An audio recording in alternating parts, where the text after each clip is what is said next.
ನಮ್ಮನೆ ಯುವರಾಣಿ, ಹೇ ನಮ್ಮನೆ ಯುವರಾಣಿ. ಈಗ ಎರಡನೇ ಹೆಜ್ಜೆ ಇಡಪ್ಪ.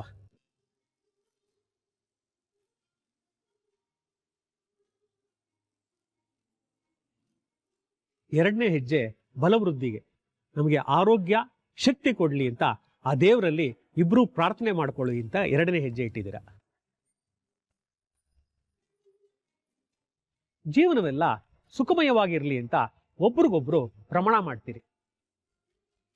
ಈಗ ಮೂರನೇ ಹೆಜ್ಜೆ ಇಡಪ್ಪ.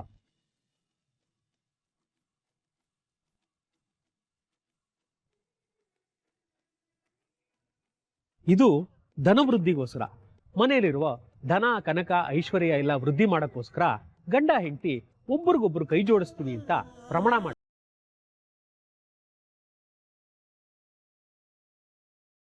ನಾಲ್ಕನೇ ಹೆಜ್ಜೆ ಗೌರವ ವೃದ್ಧಿ. ಗಂಡ ಹೆಂಡತಿ ಇಬ್ರು ಗೌರವದಿಂದ ಒಬ್ರನ್ನೊಬ್ರು ನೋಡ್ಕೋತೀವಿ ಅಂತ ಪ್ರಮಾಣ ಮಾಡ್ತಾ ಇದ್ದೀರಿ.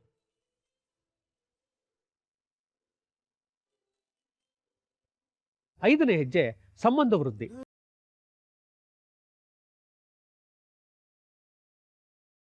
ನಾವು ಚೆನ್ನಾಗಿರೋಣ, ನಮ್ಮ ಸುತ್ತಮುತ್ತ ಇರೋರ್ನು ಚೆನ್ನಾಗಿಡೋಣ,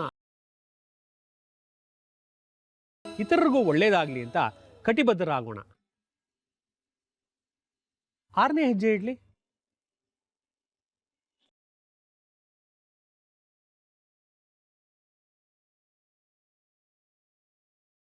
ದಾಂಪತ್ಯ ಜೀವನದಲ್ಲಿ ಯಾವುದೇ ಕಲಹ ಅನುಮಾನ ಇಲ್ಲದೆ ಬಾಳ್ತೀವಿ, ಮಾತಿನಲ್ಲೇ ಸಮಸ್ಯೆನ ಪರಿಹರಿಸ್ಕೊಳ್ತೀವಿ ಅಂತ ದಂಪತಿಗಳು ಒಬ್ಬರೊಬ್ಬರು ಮಾತು ಕೊಟ್ಕೋತಾ ಇದ್ದೀರಿ. ಏಳನೇ ಹೆಜ್ಜೆ ವಂಶಾಭಿವೃದ್ಧಿಗೆ.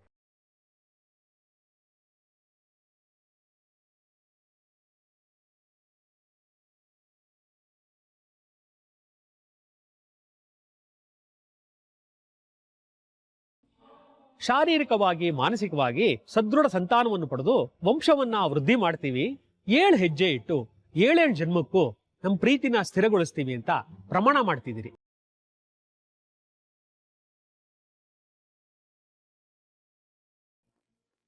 ಅನ್ನಿ, ಸಪ್ತಪದಿ ಅಂದ್ರೆ ಇಷ್ಟೆಲ್ಲ ಇರುತ್ತಾನೋ? ನಾನೇನೋ ಬರೀ 7 ಸ್ಟೆಪ್ ಹಂಗೆ ಹಾಕೊಂಡು ಹೋಗೋದು ಅನ್ಕೊಂಡೆ. ಅದೇನು ಡ್ಯಾನ್ಸ್ ಸ್ಟೆಪ್ಪೇನೆ ಹಾಕೋದಕ್ಕೆ? ಮದ್ವೆ ಅದು ಎಲ್ಲ ಸಂಪ್ರದಾಯ ಬದ್ಧವಾಗಿ ಆಗ್ಬೇಕು. ಮದ್ವೆ ಅಂದ್ರೆ ಬೇಕಾದಾಗ ಜೊತೆಲಿದ್ದು ಬೇಡ ಅಂದಾಗ ಮುರ್ಕೊಳ್ಳೋ ಸಂಬಂಧ ಅಲ್ಲ.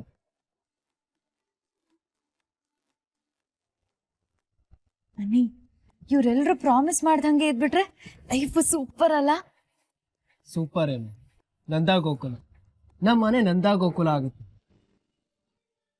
ನಂದ ಗೋಕುಲ ಅನ್ನೋದು ಮನಸ್ಸಿನ ಭಾವನೆ ಕಂದ.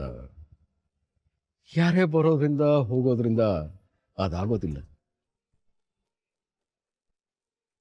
ಒಂದೇ ಬೆರಳಿದ್ರೆ ಅದು ಕೈ ಅನ್ನಿಸ್ಕೊಳ್ಳೋದಿಲ್ಲ.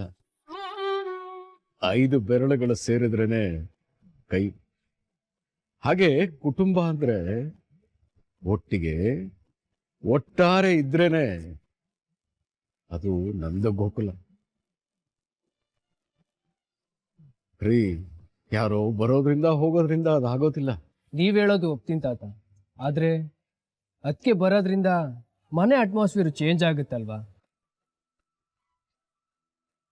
ಮನೇಲಿ ಬಳೆಗಳ ಸದ್ದು, ಗೆಜ್ಜೆಗಳ ಶಬ್ದ, ಪ್ರೀತಿ ವಿಶ್ವಾಸ ತುಂಬಿರೋ ಮಾತು ಏನೋ ಡಿಫ್ರೆಂಟ್ ಆಗಿ ಸ್ಪೆಷಲ್ ಆಗಿರುತ್ತಲ್ವಾ? ಆದ್ರೆ ಜೀವನ ಸಂಪೂರ್ಣವಾಗಿ ಸಂತೋಷವಾಗಿರೋದಿಲ್ಲ. ನೀ ಏರಿಳಿತ, ಕಲ್ಲು ಮುಳ್ಳು ಹಾದಿನಲ್ಲಿದ್ದಿದ್ದೆ.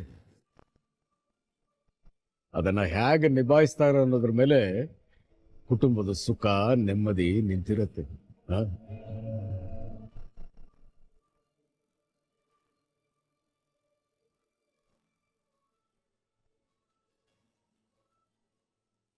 ಅಯ್ಯೋ, ಅಲ್ಲಿ ಹುಡುಗಿ ಒಪ್ಸೋ ಶಾಸ್ತ್ರ ನಡೀತಿದೆ. ನಾವೆಲ್ಲರೂ ಹೀಗೆ ನಿಂತ್ಕೊಂಡು ಇಲ್ಲಿ ಮಾತಾಡೋದಕ್ಕಾಗಲ್ಲ. ಬೇಗ ಬನ್ನಿ ಬನ್ನಿ.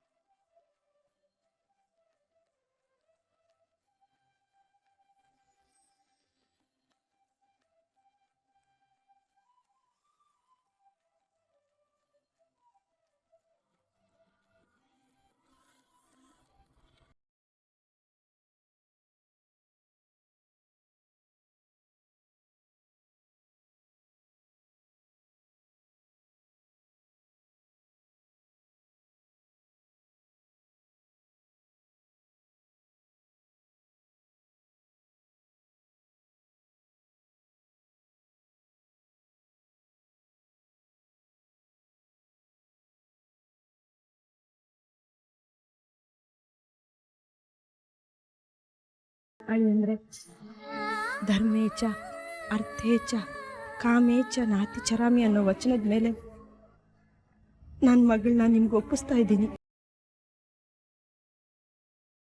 ಇನ್ಮುಂದೆ ಇವಳು ನಿಮ್ಮ ಸ್ವತ್ತು. ಕಷ್ಟ ಸುಖ ನೋವು ನಲಿವು ದುಃಖ ನಗು ಎಲ್ಲದರಲ್ಲೂ ಸಮಪಾಲು ಪಡೀರಿ. ನನ್ನ ಮಗಳನ್ನ ಗಿಣಿ ಹಾಕಿ ಸಾಕಿದ್ದೀನಿ, ಚೆನ್ನಾಗಿ ನೋಡ್ಕೊಳ್ಳಿ ಅಳಿಯಂದ್ರೆ. ನನ್ನ ಮಗಳ ಕಣ್ಣಲ್ಲಿ ನೀರು ಬರೆದಿರೋಗಿ ನೋಡ್ಕೊಳ್ಳಿ ಅಳಿಯಂದ್ರೆ.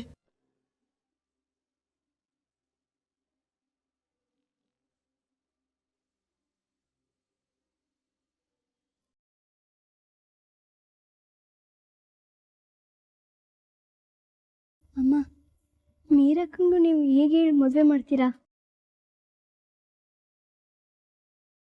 ಹೆತ್ತು ತಾಯಿ ಕಾಯೋ ದಿನಾನೇ ಇದು.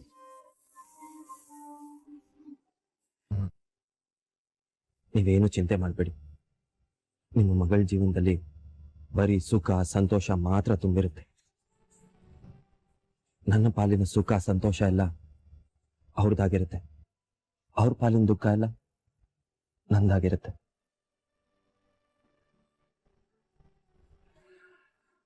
ನಿಮ್ಮ ಮಗಳನ್ನ ಕಣ್ಣಿನ ರೆಪ್ಪೆ ಹಾಗೆ ನೋಡ್ಕೋತೀನಿ.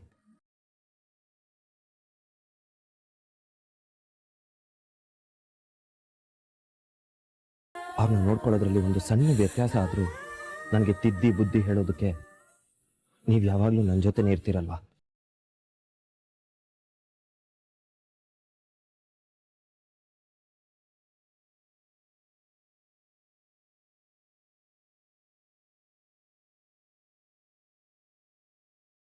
ನಾನು ಮೊದಲನೇ ಹೆಜ್ಜೆ ಇಟ್ಟಾಗಲೇ ಅಹಲ್ಯ ಅವ್ರಿಗೆ ಮಾತು ಕೊಟ್ಟಿದ್ದೀನಿ. ಅವ್ರನ್ನ ಅವ್ರ ಕುಟುಂಬದ ಜವಾಬ್ದಾರಿನ ಹೊರ್ತೀನಿ ಅಂತ ಹೇಳಿದ್ದೀನಿ. ಇನ್ಮೇಲೆ ನಿಮ್ಮೆಲ್ಲರೂ ಜವಾಬ್ದಾರಿ ನಮ್ದು. ನೀವೆಲ್ಲರೂ ನಮ್ಮ ಮನೆಗೆ ಬರ್ತಿದ್ದೀರಿ. ಅಯ್ಯೋ ಅಳಿಯಂದ್ರೆ, ಅವತ್ತೇನೋ ನೀವು ಮಾತಿಗೆ ಹೇಳಿದ್ರಿಂತ ನಾವೆಲ್ಲರೂ ಅಲ್ಲೇ ಬಂದಿರಕ್ಕಾಗತ್ತಾ? ನಾನು ಯಾವುದನ್ನು ಮಾತು ಕೇಳಲ್ಲಮ್ಮ. ಮನಸ್ಸಲ್ಲಿರೋದನ್ನ ಆಗ್ಬೇಕಾಗಿರೋದನ್ನೇ ಹೇಳ್ತೀನಿ. ನಾನು ಅಹಲ್ಯ ಅವ್ರನ್ನ ಮಾತ್ರ ಮನೆಗೆ ಕರ್ಕೊಂಡು ಹೋಗ್ತಿಲ್ಲ, ನಿಮ್ಮೆಲ್ಲರೂ ಕರ್ಕೊಂಡು ಹೋಗ್ತಿದ್ದೀನಿ. ನೀವೆಲ್ಲರೂ ಬರ್ತಿದ್ದೀರಾ.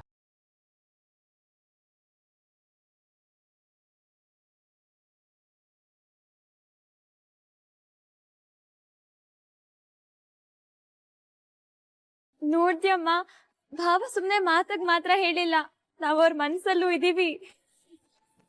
ಖಂಡಿತ ನಮ್ರತ, ನೀವೆಲ್ಲರೂ ಮನೆಗೆ ಬರ್ತಿದ್ದೀರಾ.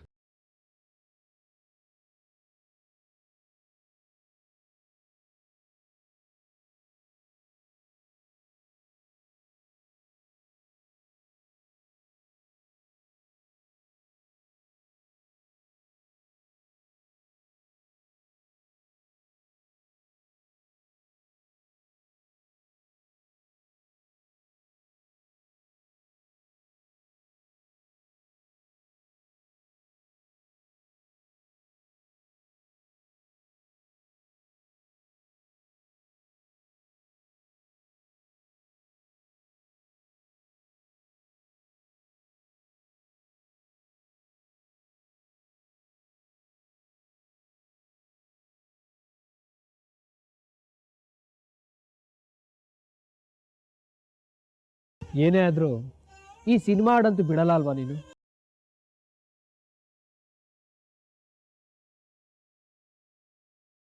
Thank you very much. ಇನ್ಮೇಲೆ ಗಂಡನ ಮನೆ ತವ್ರ ಮನೆ ಅನ್ನೋ ಭೇದ ಭಾವ ಇಲ್ಲ. ಇನ್ನು ಮುಂದೆ ನಾವೆಲ್ಲರೂ ಒಂದೇ.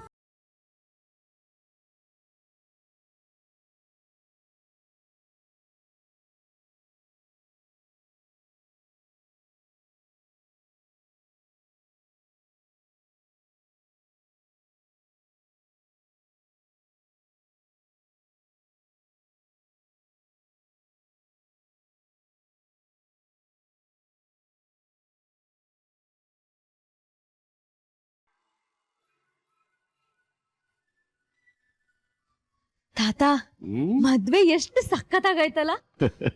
ಅಯ್ಯೋ ಪುಟಿ, ಏನು ಹೇಳ್ತೀಯ? ಏನೇನೋ ತಿರುಗಳು, ಎಷ್ಟೆಷ್ಟೋ ಶಾಖಗಳು.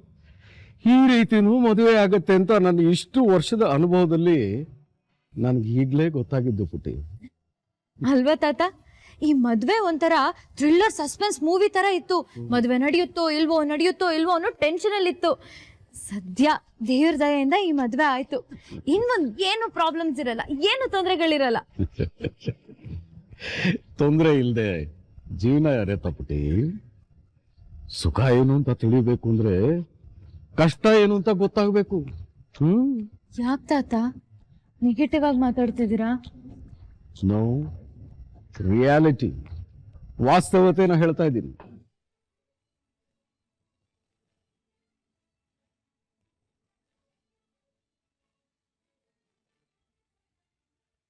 ಯಾಕೋ ಮನ್ಸಿಗೆ ಕಿರಿಕಿರಿ ಆಗ್ತಿದೆ.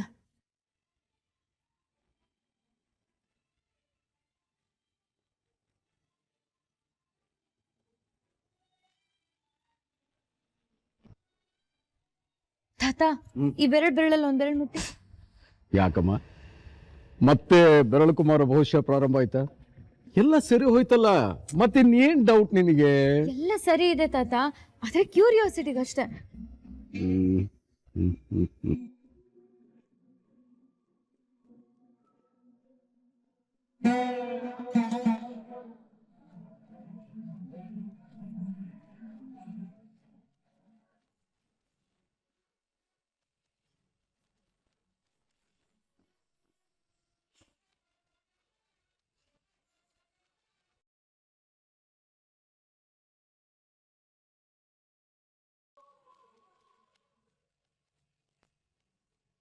ಯಾಕೋ ಪುಟ, ಏನಾಯ್ತಮ್ಮ?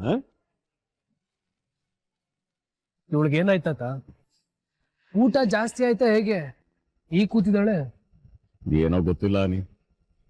ಬೆರಳು ಕುಮಾರ ಭವಿಷ್ಯ ಕೇಳಿದ್ಲು, ಬೆರಳು ಮುಟ್ಟಿದೆ, ಆಮೇಲೆ ಕೂತ್ಕೊಂಡಿದ್ದೆ. ಏನಾಯ್ತೆ? ನೀನ್ ಬೆರಳು ಕುಮಾರ ಏನ್ ಹೇಳ್ದ? ಏನಾದ್ರೂ ಮತ್ತೆ ಎಡವಟ? ಹೌದು ಕಣೋ, ಎಲ್ಲಾನು ಸರಿ ಇದೆ, ಆದ್ರೆ ನೋ, ಆದ್ರೂ ಹೋದ್ರು ಬಿದ್ರು ಎದ್ರು ಅಂತ ಏನೇನೋ ಹೇಳ್ಬೇಡ. ನಮ್ಗೆ ಹೇಗ್ ಬೇಕೋ ಹಾಗೆ ಆಗಿದೆ. ಇನ್ಮೇಲೆ ಇಷ್ಟೇ, ಎಲ್ಲ ಚೆನ್ನಾಗಾಗತ್ತೆ. ಆದ್ರೂ ಅನ್ನಿ, ನನ್ ಬೆರಳು ಕುಮಾರ ಯಾವತ್ತೂ ಸುಳ್ಳು ಹೇಳಿಲ್ಲ ಕಣೋ, ಅದ್ ನಿನ್ಗೂ ಗೊತ್ತಲ್ವಾ? ಯಾವತ್ತೂ ಹೇಳಿಲ್ಲ, ಆದ್ರೆ ಈಗೆಲ್ಲ ಹೇಳೋದಕ್ಕೆ ಶುರು ಮಾಡಿದ್ದಾನೆ.